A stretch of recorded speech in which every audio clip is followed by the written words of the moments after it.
Dr. Roger Schmidt is here from IBM Corporation to talk to us a little bit about the challenges that data centers and other critical infrastructure face moving forward in the future. And the reason that that's relevant to the topic of our keynote speaker today is because when things get difficult to predict, the systems that run our society are based on data. The physical infrastructure that keeps the data moving is not looked at very closely today. So Dr. Schmidt is going to talk about that just a little bit, and then we'll have some additional speakers. But I'm going to give him a proper introduction. Dr. Schmidt is an IBM Fellow.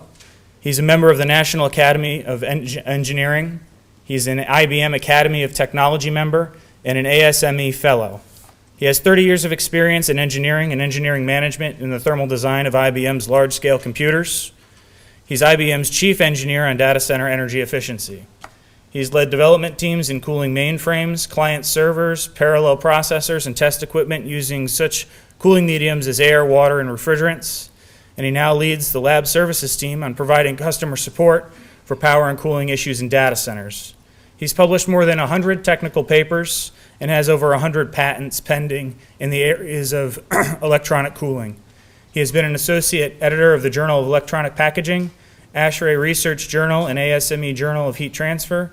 He's the past chair of ASHRAE Technical Committee 9.9 on mission critical facilities, technology spaces, and electronic equipment. So if you all wouldn't mind giving Dr. Schmidt a warm welcome. Thank you.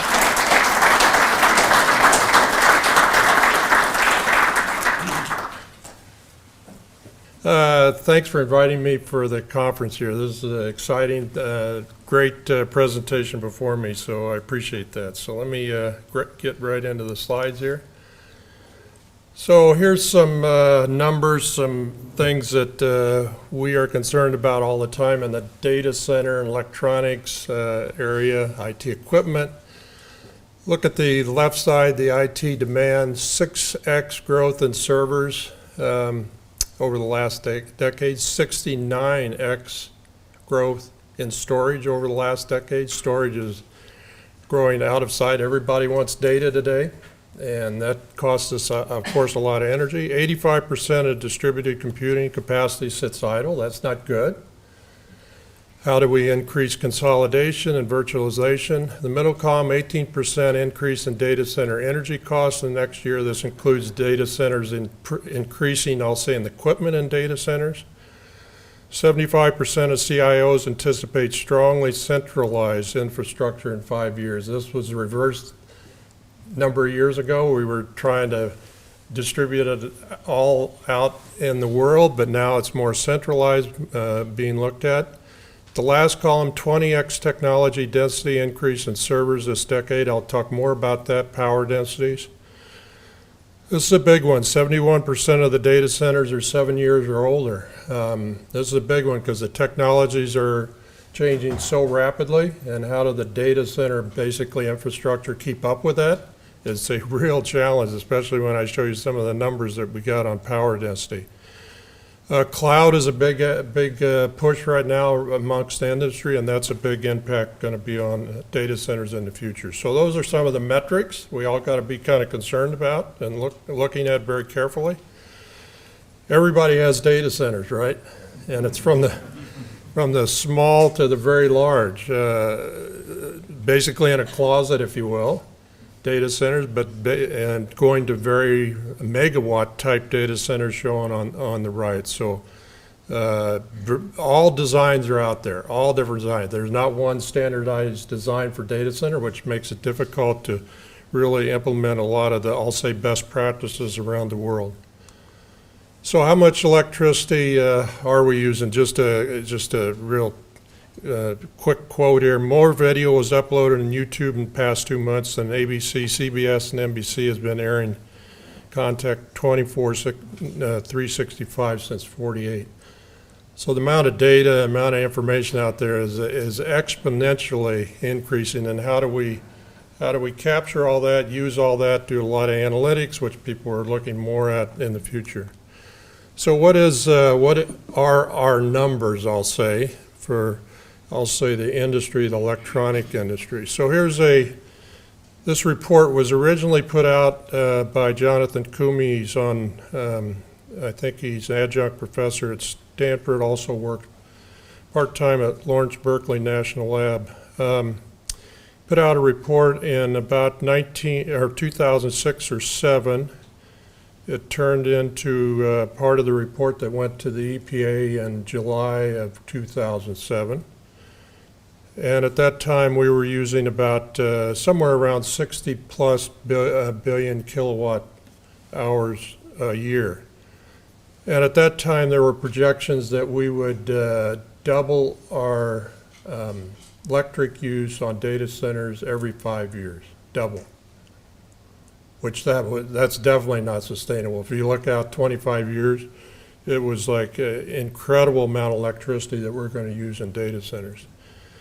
He redid this last year, this report, and thankfully it's not doubling, which would be the dark blue line basically would be shown on this chart as doubling, but it came out 36% increase in the 5 years. Still a big number, right? Still a big number, huge number. So these are the numbers that we're working with. This is basically these are US numbers. So where do we stand? Kind of if you compare it to the state electric use, US data centers are down there like it's roughly about the amount of electricity used in the state of Virginia. If you look at worldwide, we're basically worldwide using roughly the amount used by the state of California, which are huge numbers, right? And growing rapidly. So we're going to overtake these states very rapidly, I'll say. Data center inputs and outputs. 12 billion Google searches were performed last month. How many people do searches? Everybody, right? Everybody in this room, right? This is an enormous amount of number and increasing again exponentially. So I'd say probably everybody in this room are engineers or related to working in the engineering community. So we all look at like boundary conditions. So this is one of our main frames. So cooling and power go in. Obviously bits and bytes are what we want out of a data center. That's the important part. That's the performance metrics we want to look at as far as getting output for clients around the world, and then we have waste heat. So what we want to do is try to minimize, I'll say, the cooling and power, right, for the bits and bytes that we get out.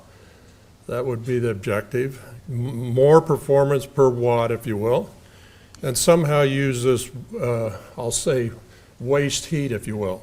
I mean, typically up to now, very little, I'll say, emphasis has been on the waste heat. We just dump it, I'll say, out to the environment. Megawatts and megawatts and megawatts, okay? So we have made a lot of improvements over a number of years. Many of you are probably very familiar with some of this, but here's down at the lower, the computer in your cell phone today is 1 million times cheaper, 1,000 times more powerful, and 100,000 times smaller than the one computer installed at MIT in 1965. So I don't think any other industry really can show the performance that we've had in the electronic industry. And here's another metric, several metrics you can look at. So the left axis, vertical axis, is energy per transistor. This is over like 4 decades, if you will. And it reduces over 1 million times per transistor. That's our switch, right? And right today we're using CMOS technology, whereas 20 years ago we used bipolar technology. So CMOS is the technology of electronic equipment today, but 1 million times more energy efficient. That's really fantastic, right? But we end up, if you look on the right side of the chart, putting these transistors on our silicon is increasing very rapidly. So our power density on a silicon basis is still going up. So thermal control of silicon is still a big challenge for us.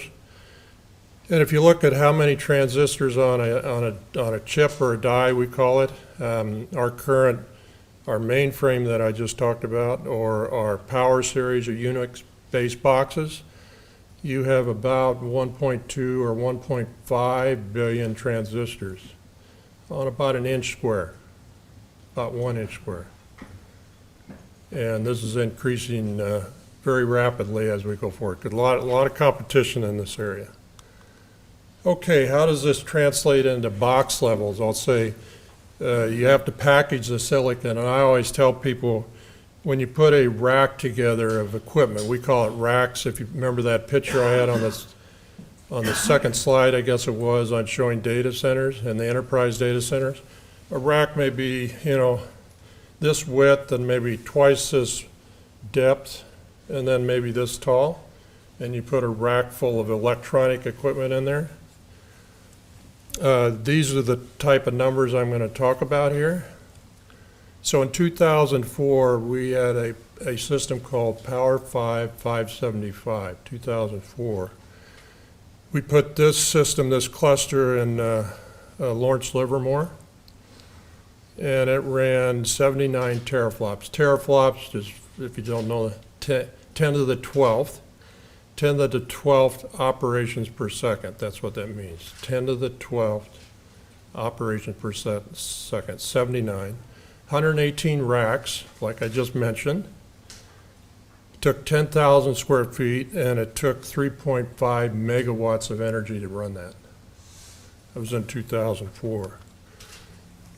Next generation, 2008, Power 6, 575. So changing I'll say the chip, more transistors on it, all those sorts of things, technology. 79 teraflops, same performance, took 9 racks, 300 square feet, half a megawatt. It's one generation. Next one just came out. It's actually about 100 teraflops, one rack. It's a bigger rack though, 30 square feet and 115 kilowatts. So these are amazing numbers, right? So performance-wise, performance per watt, huge numbers. The problem is people want more and more of these, right? So the quantity you put out to clients are growing exponentially. They want more and more compute servers. They want more and more storage servers. So the energy we're using as an industry is still rapidly increasing. If we kept the quantities the same, we'd go down. But people want more and more. So this is kind of the thermal path. I'm in the thermal area mainly and helping a lot of clients around the world on power and cooling. But this is how the path is, basically from the transistor. And this shows down at the junction level. This is blowing up many, many magnitudes here. So this is P and N junction, sort of looking at the chip level. So you go from transistor, and then you have that 1.5 billion transistor on a chip, or silicon, which is an inch square. Then you package that, what we call in a module. So you might have multiple chips in a module. Then you put that on a printed circuit card. So you tie it all together on a printed circuit card. And then you put it in a drawer, kind of I'll say a stainless steel package of stuff in this drawer that has hard drives and I/O and processors and memory DIMMs and everything.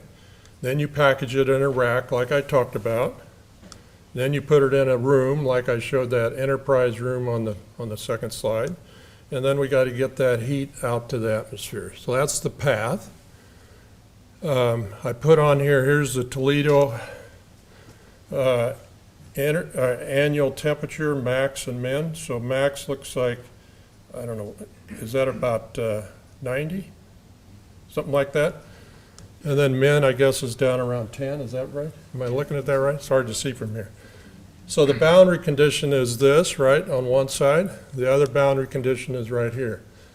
And we have to maintain chip temperatures, I'll say, we call it transistor temperatures, roughly around 85 C. So 85 C, one boundary condition. The other boundary condition is the atmosphere, right? Where you live, where you got your data center. So, and this is one picture of a chip slowed down many, many times. but it's very peaky, I'll say, on a chip. So the transistors that do a lot of the computation is really focused on those hotspots, right? And kind of the memory support, or cache we call it, is in the kind of supporting structure of the chip or the silicon. So again, you got to maintain this peak at maybe like 85 or maybe 60, whatever the numbers are. And you want to dump that heat basically out to the environment, let's say in Toledo, with those temperatures. And how do you put that package together the most efficiently all the way around here, right? So the problem has been these are different industries, right? This down here, room and atmosphere, is kind of the building industry, right? We're the IT equipment, information technology equipment vendor. So we kind of hand it off to the building industry, and they got to kind of put their package together. And many times I'd say it has not been optimized. And that's the challenge, I guess. How do we really optimize all the way from the transistor to the atmosphere?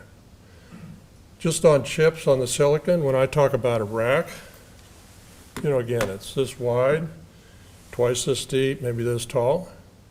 I can hold all the silicon in 2 hands. All the work is done in my 2 hands. All the other stuff is just packaging. Printed circuit card, sheet metal, iron, whatever, is just to connect things up, right? So all my information is in my 2 hands. Everything in the data center, if you think about all this is packaging stuff, basically all the stuff that does the work is in my 2 hands. So how do we power this? And how do we cool this, okay? So let's talk about data centers, and this is best practice, and many of you in data center knows this very well. Basically, we talk about cold aisle and hot aisle. We face the machines, the fronts of the machines to the cold aisle. So the cold air, conditioned air from a raised floor environment, as I've shown, I haven't shown here. You could have a raised floor. So chilled air goes underneath the raised floor, blows into the cold aisle. Or you could have distribution of cold air from the ceiling. So it goes into the servers, comes out the back, hot air, and then somehow has to migrate, I'll say, back to air conditioning units. That's how, in general terms, how a data center is set up. So the IT manufacturers, the thing that we are concerned with, one of the main things is the air inlet. That's how we warranty our equipment, and that's how we design our equipment, around the air inlet conditions. So the 4 things that I'm going to put them all up here. Really, we have to design to and require our clients to maintain within the specs are these 4 items. Inlet temperature, inlet humidity, inlet particulate contamination, inlet gases. If you maintain those specs, whatever they are, for that piece of equipment, we say you're warranted. So a lot of emphasis now, as you can understand, to try to tie our equipment more tightly to the environment. So I run a subcommittee in ASHRAE. It's the IT subcommittee that has all the IT manufacturers on it, and we've worked very hard over the last, I'll say, 2 or 3 years to really work hard on defining these. So how do we tie the inlet temperature into IT equipment?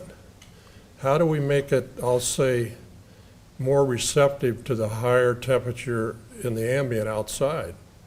So in Toledo, I couldn't read the numbers, like let's say it's 95 F outside.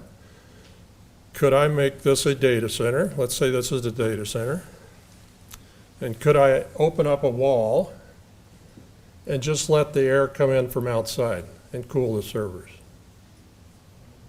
Okay, we would call that an air side economizer, and that is being done around the world today if you're in the right location, and if your servers or storage can maintain the temperature to those specs. So now think about this. If I can do that, I can get rid of the chillers, right? So that's one aspect that is being looked at very carefully. So these, I'm going to show these numbers in a minute, which are kind of scary numbers on temperature. So this is, for those who know psychometric chart. For those who don't worry about it. Just look at them as boxes. The bottom scale is dry bulb temperature, and I'll say the vertical scale is moisture. Let's just look at the temperature one. And this is the inlet temperature to our servers and storage. So today, our legacy equipment in the industry, I'm talking, in the industry, is basically an A1 and A2 class. So look at the max here. The max on that number is 32C or 90F, or 35C and 95F. That's where our servers and storage today are really designed. All the equipment manufacturers make equipment to this. Volume servers meaning we sell millions and millions of these, or we call them pizza boxes, or like small things like this that go into racks, or blades we call them, that go vertically like this. Those would be the A2. The A1 would be like that mainframe that I showed you on the second slide. It'd be a little tighter temperature. But look at what we did, this is about a year ago now.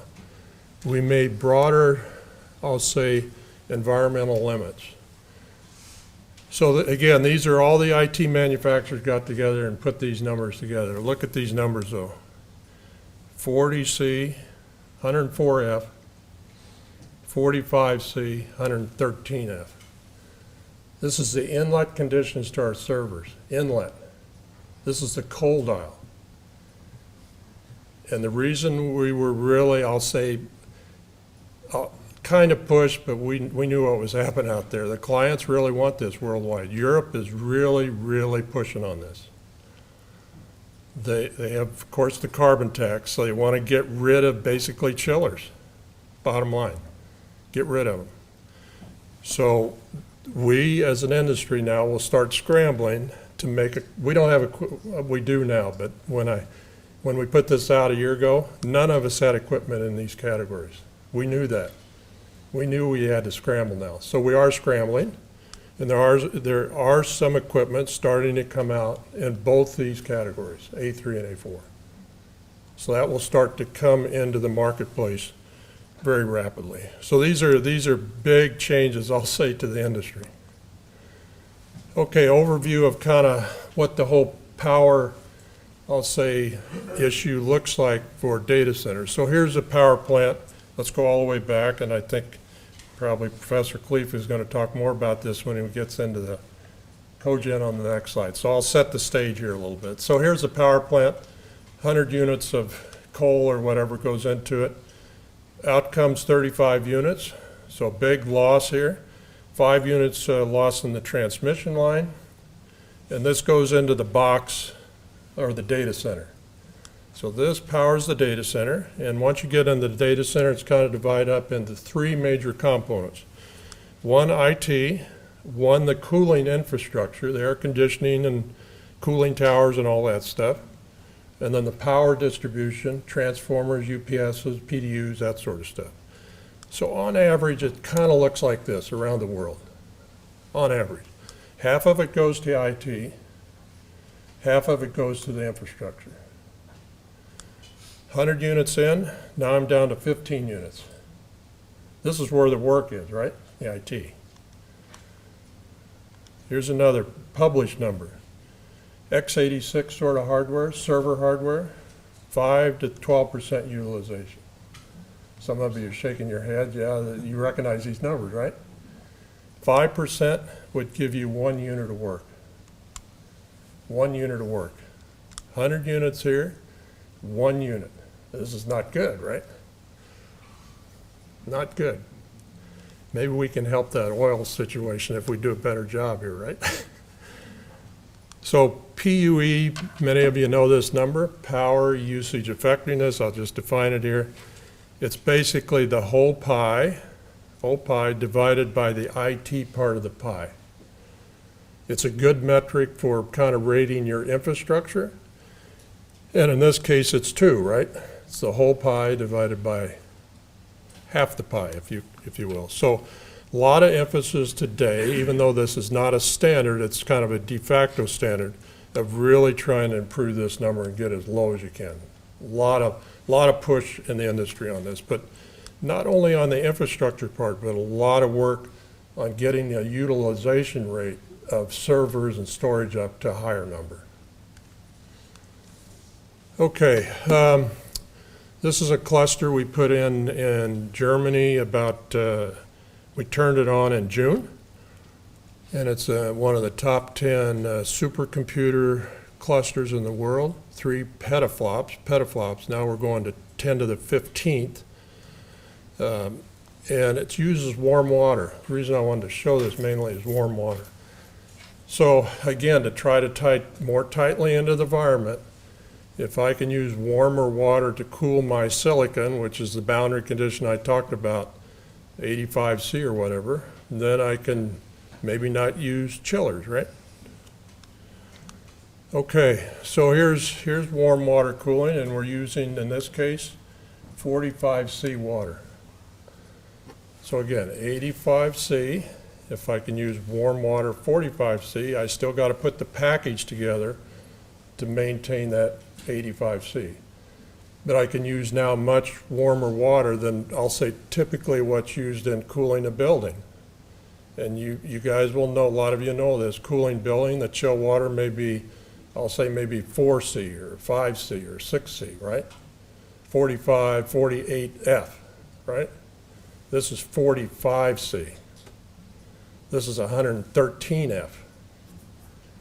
So now I can build my infrastructure to use this warmer water, right? So that's the idea here. Okay, I'll show you 2 pictures on grid power is really important to data centers, and Cogen offers great opportunities in it. That's why we worked hard on the Syracuse University project. We work hard on power quality and having grid power up for our high performance computing and data centers all the time. So here's in India. This happened July 31st, 2012. This affected 10% of the planet, 10% of the planet.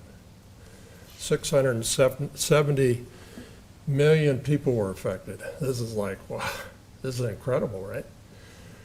For several days, no power, everything down. So one of the main things in India is the monsoons.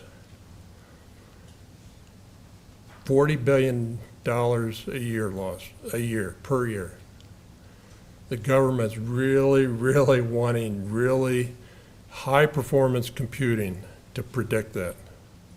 There are other high performance computing locations in the world, major one in England, some here in the US, that provide weather patterns for our climate and Europe climate, but not for India. So a major emphasis is in doing high performance computing, but still high performance take days to solve these problems. You don't want to have this happen every few minutes, right? And the grid over there is very unreliable, very unreliable. Here's our most recent, over 6 million homes out of power. I thought this was really impressive. This is the New York magazine. This is Manhattan. Can you see this or not? This is the southern third, about 34th Street and South, all dark. Empire State Building is about at 34th Street. So this is all the banking industry, big banks. Obviously, they're done. They're dead, right? Unless they have significant generator backup. A lot of them moved out of Manhattan, moved the data, I'll say, when this happened, over to, I'll say, New Jersey and not next to the shore, but off the shore, to make their data centers run. So significant impacts when you have things like this happen, and these things are probably going to happen more frequently. So big impact on data centers. Okay, I'm just going to mention this, but I'm going to let Professor Khalifa really get into this. So Cogen has Several factors that we really like: the uptime for data centers, using the waste heat. Remember I mentioned that? The waste heat is a big element. We haven't typically, I'll say, collected that waste heat in data centers. It basically exhausts to the environment. Cogen offers some big advantages in that place. This is the Syracuse data center, excuse me, that Professor Cleave is going to talk about.